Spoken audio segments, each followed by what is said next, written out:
Hello guys, welcome back to my channel. কেমন আছো সবাই? আশা করছি ভালো আছো, সুস্থ আছো। আমি মোটামুটি ভালো আছি। তো কাল রাত তখন 10:30 বাজে, খাওয়া দাওয়া হয়ে গেছে, আমি শুয়ে পড়েছি। হঠাৎ বাড়ির থেকে ফোন করছি, এত রাতে আমাকে ফোন করে না। তো আমার এক দাদা, মানে নিজের না, প্রতিবেশী, খুব ভালো সম্পর্ক ওদের সাথে আমাদের, জ্ঞাতি যাকে বলে আর কি। তো ভীষণ অসুস্থ, মানে সিরিয়াস কন্ডিশান, মানে খাওয়া দাওয়া বন্ধ হয়ে গেছে, তাকাচ্ছে না, মানে কোনো কিছু না। দাদাটা অসুস্থ ছিল অনেকদিন থেকে। একবার দুইবার মানে ফোনে কথা হয়েছে আমার, খালি বলছিল আয় আয়।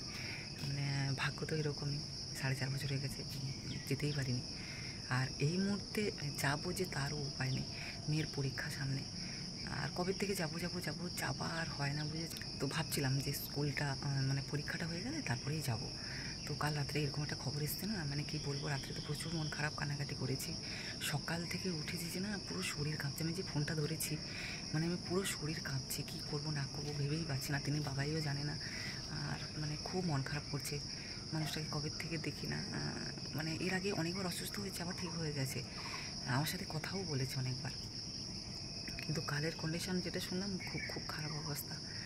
মানে উপায় নেই যে যাব, এরকমই পরিস্থিতি আমার কপাল, জানো তো, এরকমই হয় আমার। মানে আমি যদি খুব অসুস্থ হই, কেউ এসে আমাকে দেখতে পারে না। আর ওদের ওখানে কেউ অসুস্থ হলে যে আমি চট করে চলে যাবো, তারও উপায় নেই, মানে যেতেই পারি না, বুঝেছো। তবুও ভেবে রেখেছিলাম মেয়ের পরীক্ষা শেষ হলে 2-4 দিনের জন্য যাবো। জানি না কী হবে, কিন্তু দাদাটার কথা শুনে ভীষণ খারাপ লাগছে, মন খারাপ হয়ে গেছে সকাল থেকে। মানে কিছু করতে ইচ্ছে করছে না, পুরো শরীর কাঁপছে, মানে কি বলবো, এত কাঁপছে শরীর, মানে বলে বোঝাতে পারবো না তোমাদেরকে। ভীষণ শরীর কাঁপছে, কাজকর্ম করতেও ইচ্ছে করছে না। মানে শুধু ভাবছি, ভগবান ভালো করে দাও, সুস্থ করে দাও, ঠিক করে দাও। ওখানে তো সবাই কানাকাটি শুরু করে দিয়েছে। কাল রাত্রিবেলায় ফোন করলে, এত রাত আমাকে ফোন করে না। তো ভগবানের উপরে ভরসা, এখন কি হয়, বুঝেছো। ভালোই লাগছে না কিছু গো। রাত্রিবেলা শোনার পরে ভীষণ মন খারাপ হয়ে গেছে। আজকে আবার ওয়েদারও ভালো, মেয়ের স্কুল আছে, যাই কাজকর্ম করি। ভালো লাগছে না কিছু, পুরো শরীর কাঁপছে। চিন্তা হচ্ছে কী হচ্ছে না হচ্ছে, ওখানকার সিচুয়েশান কী।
স্কুল আজকে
টিফিন রেডি করে নিলাম, ভালো লাগছে না, কিছু রেডি করে ফেললাম, ঘুমানো আছে কখন উঠে এখন।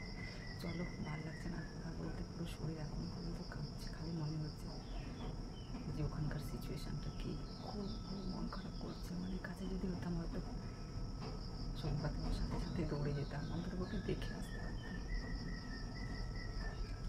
আর উপায় আমার কাছে নাই।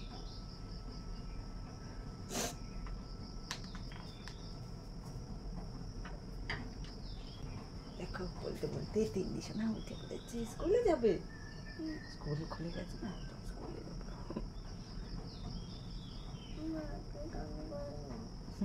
বাবা তুমি তখন ছোট, কিছু বলতো না মা, আমি যাও কপের থেকে বলছিলাম আমার খুলে যাবে, তাও নিয়ে যেতে পারবো না, গেলে হয়তো দেখে আসতে পারতাম, সেটাও করতে পারবো না। মানে যেভাবে বলছে কন্ডিশন ভীষণ ভীষণ খারাপ হয়েছে, এখন ভগবানের উপরে ভরসা। চলো তোমাকে সি করাই, ব্রাশ করাই, চলো গাইস, আর কথা বলবো না, কারণ এমনিতেই শরীর কাঁপছে, কিছু ভালো লাগছে না। দেখা যাক পরে কি আপডেট আসে বাড়ি থেকে। চলো, থ্যাংক ইউ সো মাচ ভিডিওটা দেখার জন্য, টাটা, সবাই ভালো থেকো।